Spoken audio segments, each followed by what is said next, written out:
السلام علیکم ورحمۃ اللہ وبرکاتہ۔ نحمدہ نصلی ونسلم علی رسولہ الکریم، اما بعد۔ اعوذ باللہ السمیع العلیم من الشیطان الرجیم، من ہمزہ ونفخہ ونفثہ۔ بسم اللہ الرحمن الرحیم۔ سورۃ انزلناہا وفرضناہا وانزلنا فیہا آیات بینات لعلکم تذکرون۔ سورۃ النور کی پہلی آیت کی تلاوت کی ہے۔ یہ سورت مدنی سورت ہے، 64 آیات ہیں اور 9 رکوع ہیں۔ یہ بات جان لیں کہ محدثین کی، مفسرین کی اصطلاح میں مدنی سورت کن صورتوں کو کہتے ہیں اور مکی سورت کن صورتوں کو کہتے ہیں، یا مدنی آیت کس آیت کو کہتے ہیں اور مکی آیت کس کو کہتے ہیں۔ عام لوگ یہ سمجھتے ہیں کہ جو مکہ میں نازل ہوئیں وہ مکی صورتیں یا مکی آیات ہیں، اور جو مدینہ میں نازل ہوئیں وہ مدنی صورتیں یا مدنی آیات ہیں۔ مفسرین، محدثین کی اصطلاح میں مکی صورت یا مکی آیت اس کو کہا جاتا ہے جو ہجرت سے پہلے پہلے نازل ہوئی۔ مکہ کو چھوڑ کر مدینہ میں جب رسول اللہ صلی اللہ علیہ وسلم ہجرت کر کے آئے، جو اس سے پہلے پہلے آیات یا صورتیں نازل ہوئیں، وہ چاہے مکہ شہر میں نازل ہوئی ہوں یا کسی سفر میں نازل ہوئی ہوں، وہ مکی صورتیں ہیں۔ اور جو ہجرت کے بعد نازل ہوئی ہیں، وہ چاہے مدینہ شہر میں نازل ہوئی ہوں یا وہ کسی سفر میں نازل ہوئی ہوں، وہ مدنی صورتیں ہیں۔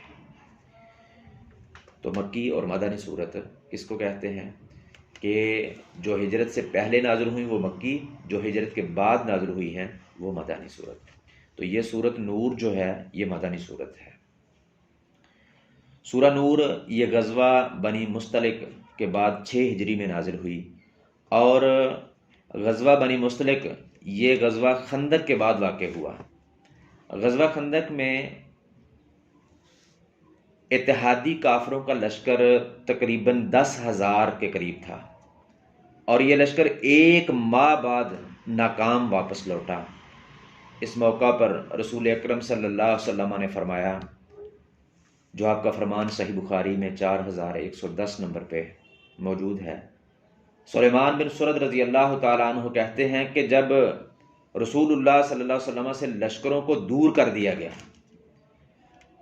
تو میں نے سنا آپ صلی اللہ علیہ وسلم فرما رہے تھے، الآن نغزوہم ولا یغزوننا نحن نسیر الیہم، کہ آج کے بعد ہم ان پر حملہ کریں گے، ان کے اندر یہ طاقت نہیں رہی کہ وہ ہم پر حملہ کریں، ہم ان پر چڑھائی کریں گے۔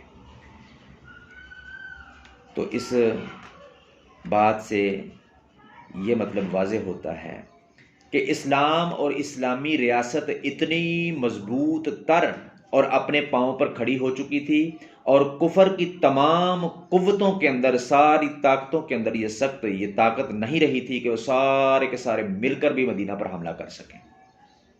مشرکین مکہ، دوسرے مشرک عرب قبائل، مدینہ کے یہودی، منافقین، یہ سارے مل کر بھی ان میں اتنی طاقت نہیں رہی تھی کہ یہ مدینہ پر حملہ کر سکیں۔ میدان جنگ میں ہارنے کے بعد، شکست کھانے کے بعد، ان لوگوں نے یہ طریقہ اختیار کیا کہ اب مقابلہ کرنے کی تو طاقت نہیں ہے، اب یہ طریقہ استعمال کیا، اس پہ اتر آئے کہ مسلمانوں کو بدنام کر کے ان کے اندر نفرت کو جو ہے وہ پھیلایا جائے اور ان کی طاقت کو کمزور کیا جائے۔ منافق چونکہ مسلمانوں کے اندر گھسے ہوئے تھے، اس لیے وہ اس سلسلے میں سب سے اہم کردار ادا کر سکتے تھے۔ تو غزوہ بنی مستلق سے واپسی پر سفر کے دوران عبداللہ بن ابی رئیس المنافقین نے اسی سازش کے تحت 2 بڑے کارنامے سر انجام دیے۔ ایک تو یہ کہ اتفاق سے ایک انصاری اور ایک مہاجر کا کچھ جھگڑا ہوا، لڑائی ہوئی، تو ان دونوں نے اپنے اپنے لوگوں کو آوازیں دینا شروع کی۔ تو عبداللہ بن ابی نے اس موقع کو اتنا جو ہے وہ اچھالا اور جاہلی حمیت جو ہے اس کو ہوا دی، اور انصار کو کہنے لگا کہ تم نے دیکھو ان کی مدد کی، تم نے ان کو اپنے پاس رکھا اور یہ تمہیں ہی گور رہے ہیں، لہذا تم ان پہ خرچ کرنا جو ہے وہ چھوڑ دو، یہ خود ہی بھاگ جائیں گے۔ یہ صحیح بخاری میں مکمل جو ہے وہ واقعہ موجود ہے۔ تو رسول اللہ صلی اللہ علیہ وسلم کو وقت پر جو ہے وہ اطلاع ہو گئی، تو آپ نے فوراً آ کر اس مسئلہ کو حل کیا، حالات کو کنٹرول کر لیا۔ تو اس دوران عبداللہ بن ابی نے بڑی بکواس کی، جس کا تفصیلی ذکر سورہ منافقون میں موجود ہے۔